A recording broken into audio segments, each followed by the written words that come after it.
শুভ সকাল, স্বাগত এশিয়ান টেলিভিশনের নিয়মিত আয়োজন এশিয়ান সংবাদ বিশ্লেষণে।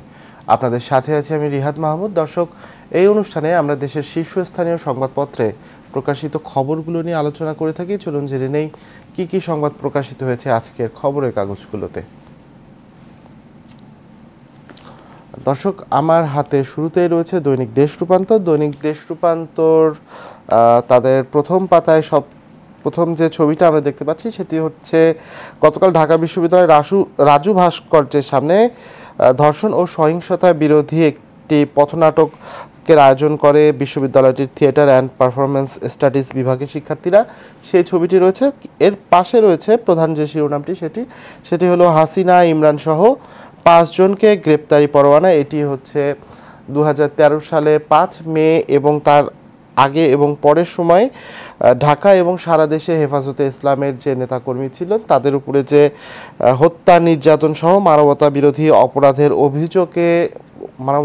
অপরাধ করা হয়েছে, সে অভিযোগে একটি মামলা দায়ের হয়েছে এবং এই মামলায় কিন্তু ইমরান এইচ সরকার সহ ক্ষমতাচ্যুত সাবেক প্রধানমন্ত্রী ফ্যাসিস্ট সরকারের প্রধানমন্ত্রী শেখ হাসিনা সহ 5 জনকে গ্রেপ্তারের পরোয়ানা জারি করা হয়েছে, এই সংবাদটি রয়েছে। এবং এই 5 জন সহ কিন্তু মোট 9 জনের বিরুদ্ধে এই গ্রেপ্তারি পরোয়ানা জারি করা হয়েছে। এর মধ্যে 4 জন কিন্তু বিভিন্ন মামলায় এরই মধ্যে গ্রেপ্তার রয়েছেন এবং তাছাড়া শেখ হাসিনা এবং বাকি 5 জন তারা কিন্তু এই মামলায় এখনো তারা ধরাছোঁয়ার বাইরে রয়েছেন। এই মামলায় আরও যাদের গ্রেপ্তারি পরোয়ানা জারি করা হয়েছে তারা হচ্ছেন ইমরান এইচ সরকার, সাবেক স্বরাষ্ট্রমন্ত্রী মহিউদ্দিন খান আলমগীর, পুলিশের সাবেক মহাপরিদর্শক হাসান মাহমুদ খন্দকার এবং সাবেক আইজিপি বেনজির আহমেদ। এই মোট 9 জনের বিরুদ্ধে কিন্তু এই পরোয়ানা জারি করা হয়েছে। এরপরে যে সংবাদটি রয়েছে সেটি হলো স্বরাষ্ট্র উপদেষ্টাকে নিয়ে চাপ বাড়ছে। বাংলাদেশের যে গণঅভ্যুত্থান হয়েছে সেই গণঅভ্যুত্থানের পর কিন্তু বিভিন্ন সেক্টর ঘুরে দাঁড়িয়েছে, অর্থনীতি ঘুরে দাঁড়াতে শুরু করেছে। মূল্যস্ফীতি যা ছিল ডাবল ডিজিটে তা কিন্তু এরই মধ্যে গত ফেব্রুয়ারিতে কিন্তু সিঙ্গেল ডিজিটে নেমে এসেছে এবং বিভিন্ন খাতে এবং বিভিন্ন দিকে শ্রমিক অসন্তোষ ছিল দেখা যাচ্ছিল, সেটিও কমে এসেছে। কিন্তু এই আইন শৃঙ্খলা পরিস্থিতির কিন্তু কোনো উন্নতি হয়নি। চুরি, ছিনতাই, ডাকাতি, ধর্ষণ এবং নারী নিপীড়ন বেড়েছে রাজধানী সহ দেশ জুড়ে। কিন্তু দেখা যাচ্ছে এই স্বরাষ্ট্র উপদেষ্টার তার কিন্তু পদত্যাগের দাবি উঠছে কিন্তু, এবং বলা হচ্ছে তিনি কিন্তু শারীরিকভাবে ততটা ফিটও না বা সুস্থও না। তো সেক্ষেত্রে কিভাবে এই সম্মানজনকভাবে তার প্রস্থান হয় সেই দিকটি ভাবা হচ্ছে বলে এই সংবাদটি প্রকাশ হয়েছে। এই সংবাদটি আছে। এরপর আরেকটি সংবাদ আমরা দেখতে পাচ্ছি সেটি হচ্ছে রিজার্ভ চুরি আইন উপদেষ্টার নেতৃত্বে 6 সদস্যের কমিটি। 2016 সালে বাংলাদেশ ব্যাংকের রিজার্ভ থেকে টাকা চুরি হয়েছিল সেই সংক্রান্ত সংবাদ এটি। কেন্দ্রীয় ব্যাংকের রিজার্ভ চুরির ঘটনা সংক্রান্ত বিষয় পর্যালোচনা করতে আইন উপদেষ্টা আসিফ নজরুলকে সভাপতি করে উচ্চ পর্যায়ের একটি কমিটি করেছে অন্তর্বর্তী সরকার। গতকাল বুধবার 6 সদস্যের এই কমিটি গঠন করে মন্ত্রিপরিষদ বিভাগ থেকে প্রজ্ঞাপন জারি করা হয়েছে। কমিটির 3 মাসের মধ্যে সুপারিশ দিতে বলা হয়েছে। এই সংবাদ রয়েছে। করোনায় প্রকল্প পরিচালকদের আগ্রহ ছিল কেনাকাটায়।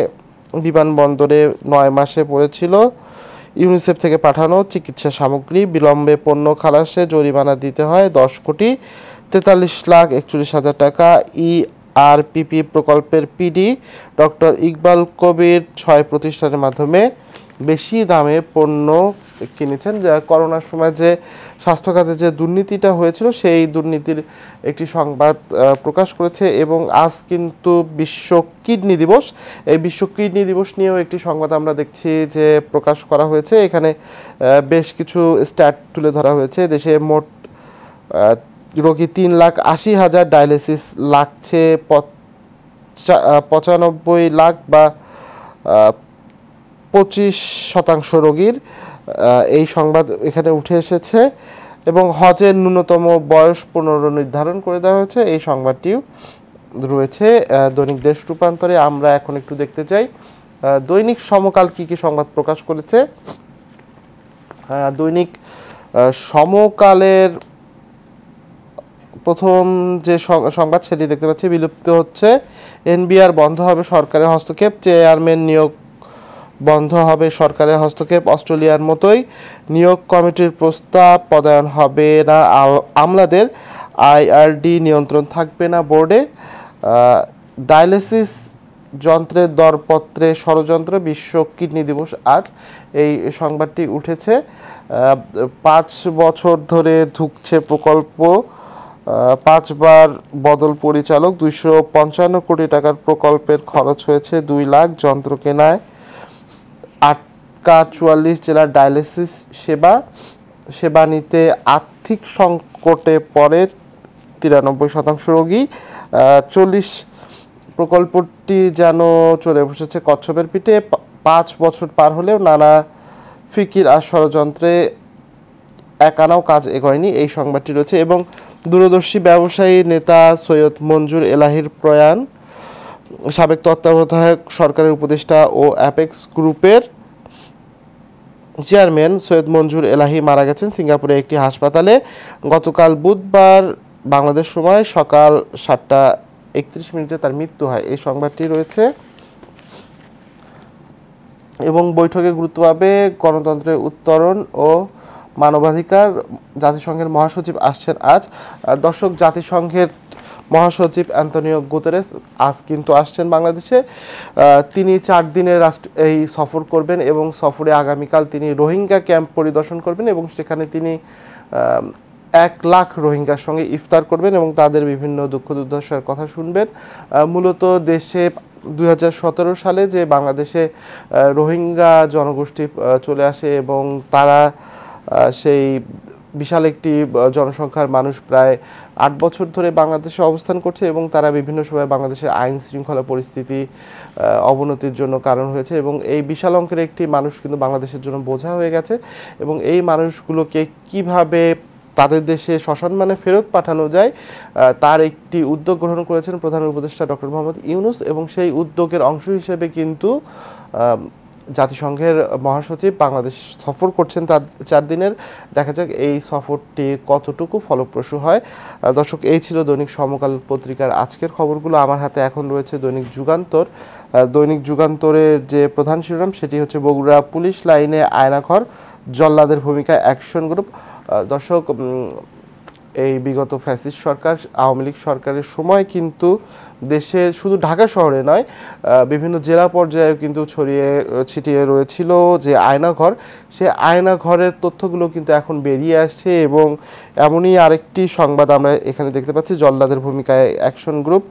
জঙ্গি তকমা দিয়ে উত্তরাঞ্চলে বিভিন্ন এলাকা থেকে কিন্তু দেখা যে সংবাদে যেটি উঠে এসেছে, জঙ্গি তকমা দিয়ে বিভিন্ন জেলা থেকে বগুড়ার আশেপাশে বিভিন্ন জেলা থেকে সাধারণ মানুষদের তুলে আনা হতো, তাদের 1, 2, 3 বছর পর্যন্ত নাকি জিম্মি রাখা হতো এবং অনেক সময় দেখা যেত যে খুন করে তাদের সড়ক দুর্ঘটনা হিসেবে চালিয়ে দেওয়া হতো এবং অনেক সময় পেট কেটে পানিতে ফেলে দেওয়া হতো। এই ধরনের মানবতা বিরোধী অপরাধ হয়েছে, সেই সংবাদটি রয়েছে। এবং শাপলা চত্বরে হেফাজতের সমাবেশে হামলা, হাসিনা ইমরান সহ 5 জনের বিরুদ্ধে পরোয়ানা, এই সংবাদটি আমরা এর আগেও আলোচনা করেছি। স্থায়ী কমিটির বৈঠকে মাঠে থাকার সিদ্ধান্ত, নির্বাচন নিয়ে ষড়যন্ত্র দেখছে বিএনপি। 13দশ জাতীয় সংসদ নির্বাচন নিয়ে ষড়যন্ত্র দেখছে বিএনপি। দলটি মনে করছে প্রায় সব রাজনৈতিক দল সুনির্দিষ্ট রোডম্যাপের ঘোষণা করলেও কৌশলে অন্তর্বর্তী সরকার সেটি এড়িয়ে যাচ্ছে সেটি মনে করছে এবং বিএনপি কিন্তু নির্বাচনের জন্য চাপ দিচ্ছে এবং তারা আগামী জুন জুলাই এই নির্বাচনটি করা যায় কিনা সেটি নিয়ে কিন্তু চাপ দিচ্ছে। এবং এই যুগান্তরেও আমরা দেখতে পাচ্ছি জাতিসংঘ মহাসচিব যে আসছেন সেই সংবাদটি রয়েছে। দর্শক, আমার হাতে এখন রয়েছে দৈনিক ইত্তেফাক। দৈনিক ইত্তেফাকের প্রধান যে শিরোনাম সেটি হচ্ছে টিক চিহ্নে জবাব দিতে অনীহা বিভিন্ন দলের, জাতীয় ঐকমত্য কমিশন। দর্শক, জাতীয় ঐকমত্য কমিশন কিন্তু যেগুলো সংস্কারের 5টি বিষয়ে 6টি খাতের সংস্কারের বিষয়ে কিন্তু রাজনৈতিক দলগুলোকে একটি তালিকা দিয়ে দিয়েছে এবং সেসব তালিকার মধ্যে বেশ কিছু তারা বিষয় রেখেছে। এই সংবাদটি একটু পড়ে দেখা দরকার। 5টি সংস্কার কমিশন বিভিন্ন ক্ষেত্রে গুরুত্বপূর্ণ যে 166টি সুপারিশ করেছে সে বিষয়ে বিএনপি ও জামায়াত সহ 34টি রাজনৈতিক দল জোটের কাছে মতামত জানতে চেয়েছিল। প্রধান উপদেষ্টা প্রফেসর মোহাম্মদ ইউনূসের নেতৃত্বাধীন জাতীয় ঐকমত্য কমিশন ছক আকারে মতামত জানতে চেয়ে কমিশন গত 6 মার্চ চিঠি দেয় দলগুলোকে। চিঠিটি ছিল মাল্টিপল চয়েস কোশ্চেন ধাঁচের, যাতে টিক চিহ্ন দিয়ে 120টি প্রশ্নের বিষয়ে মতামত জানতে চাওয়া হয়। সঙ্গে 5 সংস্কার কমিশনের প্রতিবেদনের হার্ড কপিও পাঠিয়েছিল। মতামত জানার পর শেষ দিন ছিল আজ বৃহস্পতিবার। তবে এমসিকিউ পদ্ধতিতে টিক চিহ্ন দিয়ে মতামত জানাতে অনীহা প্রকাশ করেছে বেশিরভাগ দল ও জোট। একই সঙ্গে মতামত জানানোর বিষয়ে বিএনপি সহ কয়েকটি দল ও জোট ইতিমধ্যে কমিশনের কাছে বাড়তি সময় চেয়েছে। এই সংবাদটি এছাড়া গাজীপুরে শ্রমিকরা গতকাল ঢাকা ময়মনসিংহ মহাসড়ক অবরোধ করেন। তাদের একজন সহকর্মীকে কিন্তু সড়ক দুর্ঘটনায় নিহত হয়েছিল। এর ফলে কিন্তু এই ঢাকা ময়মনসিংহ মহাসড়ক শ্রমিকরা অবরোধ করেছিল। এছাড়া আরেকটি পাশের সংবাদ রয়েছে বেশ গুরুত্বপূর্ণ। ধর্ষণ চেষ্টা করায় উপাধ্যক্ষকে খুন। রাজধানীর হাবিবুল্লাহ বাহার কলেজের যে উপাধ্যক্ষ তাকে কিন্তু কয়েকদিন আগে তার নিজ বাসায় রক্তাক্ত অবস্থায় পাওয়া যায় এবং তাকে উদ্ধার করে হাসপাতালে নেওয়ার পর তার মৃত্যু হয়। এই ঘটনায় পুলিশ এক দম্পতিকে গ্রেপ্তার করেছে। তো দম্পতিকে গ্রেপ্তার করার পর তারা যে বিষয়টি জানিয়েছে সেটি হলো, পুলিশ যে বিষয়টি জানিয়েছে সেটি হলো যে এই দম্পতির বয়স 25-এর কম এবং তারা পালিয়ে বিয়ে করে ঢাকায় এসেছে এবং ঢাকায় এসে কমলাপুর রেল স্টেশনে তারা টাকার ব্যাগ হারিয়ে ফেলে। এমন অবস্থায় অসহায় এই দম্পতিকে নিজ বাসায় আশ্রয় দেন অধ্যক্ষ এবং একটা পর্যায়ে অধ্যক্ষ সেই দম্পতির স্ত্রীকে ধর্ষণের চেষ্টা করে এবং সে সময় কিন্তু স্বামী সেই স্ত্রীকে বাঁচাতে গিয়ে ধস্তাধস্তি হয়। এক পর্যায়ে বটি দিয়ে সাইফুর রহমানকে কুপিয়ে হত্যা করে পালিয়ে যান। এটা দাবি করেছে পুলিশ, এই তথ্য দিয়েছে পুলিশ। এই সংবাদটি রয়েছে এখানে, এই সংবাদটি উঠে এসেছে এবং এর পাশাপাশি লক্ষাধিক শিক্ষকের দীর্ঘদিনের কষ্টের অবসান হচ্ছে। অবশেষে আর্থিক সংকটে সীমাহীন কষ্ট ও মানবতার জীবন যাপনের অবসান হতে যাচ্ছে। নন এমপিও লক্ষাধিক শিক্ষকের তাদের কষ্টের অনুধাবন করে সব নন এমপিও শিক্ষা প্রতিষ্ঠান এমপিওভুক্ত করার উদ্যোগ নিয়েছে বর্তমান সরকার। দ্রুত বাস্তবায়ন করতে গতকাল থেকে কাজও শুরু করা হয়েছে। এতে প্রায় 6,000 শিক্ষা প্রতিষ্ঠানের লক্ষাধিক শিক্ষকের চোখ মুখে এসেছে স্বস্তির ছাপ। এই সংবাদ আছে। এছাড়া কক্সবাজারে 1 লাখ রোহিঙ্গার সঙ্গে ইফতার করবেন জাতিসংঘের মহাসচিব ও প্রধান উপদেষ্টা। এই সংবাদ রয়েছেই। এই ছিল দৈনিক ইত্তেফাকের আজকের সংবাদ। আমার হাতে এখন রয়েছে দৈনিক বাংলাদেশ প্রতিদিন। বাংলাদেশ প্রতিদিনের প্রধান যে শিরোনাম সেটি হচ্ছে আন্দোলন থামাতে হিমশিম, বিক্ষোভ আন্দোলন থামছে না। অন্তর্বর্তী সরকারের দায়িত্ব নেওয়ার পর নানা পক্ষের দাবি দেওয়া কর্মসূচিতে অচল অবস্থা সৃষ্টি হয়েছিল। কিছুদিন শান্ত থাকার পর এখন আবার প্রায় প্রতিদিনই বিভিন্ন পক্ষের বিক্ষোভ হচ্ছে। পরিস্থিতি নিয়ন্ত্রণে হিমশিম অবস্থা আইন শৃঙ্খলা রক্ষাকারী বাহিনীর। আরেকটি ঘটনা আছে যে হচ্ছে অচল স্বাস্থ্যসেবা বন্ধ, ইনডোর আউটডোর ভোগান্তিতে রোগীরা। 5 দফা দাবিতে কিন্তু ইন্টার্ন চিকিৎসকরা কর্মবিরতি পালন করছে। দেশে সরকারি বেসরকারি হাসপাতালে স্বাস্থ্যসেবা বন্ধ রয়েছে। গতকাল সকাল থেকে ইনডোর ও আউটডোরে বন্ধ থাকায় সীমাহীন ভোগান্তিতে পড়তে হয়েছে রোগীদের। ঢাকা ছাড়াও চট্টগ্রাম, রংপুর, রাজশাহী, বরিশাল সহ বিভাগীয় জেলা হাসপাতালগুলোতে চিকিৎসা না পেয়ে ফিরছেন রোগীরা। কিন্তু এরই মধ্যে আমরা কিন্তু দেখেছি যে হাইকোর্ট একটি রায় দিয়েছেন, সেটি হচ্ছে এমবিবিএস এবং বিডিএস ডিগ্রি না থাকলে কেউ কিন্তু নামের আগে ডাক্তার লিখতে পারবে না এবং এই যদি ব্যত্যয় ঘটে কিন্তু সেক্ষেত্রে জেল জরিমানারও কিন্তু একটি ব্যবস্থা করা হয়েছে। সেই সংবাদটি রয়েছে শৃঙ্খলা রক্ষায় জিরো টলারেন্স। এই সংবাদও রয়েছে মিয়ানমারে গণহত্যার বিচার নিশ্চিতে লড়াই করছে গাম্বিয়া। এই সংবাদ দেখতে পাচ্ছি গার্মেন্টস কর্মীদের বিক্ষোভ সংঘর্ষ। জামাতের নামে শিক্ষা প্রতিষ্ঠানগুলো আদর্শ হিসেবে গড়ে তুলতে পারেনি। জামাত ইসলামের আমির শফিকুর রহমান বলেছেন, শিক্ষা জাতির মেরুদণ্ড, কিন্তু আমরা শিক্ষা প্রতিষ্ঠানগুলোকে আদর্শ আদর্শ হিসেবে গড়ে তুলতে পারি।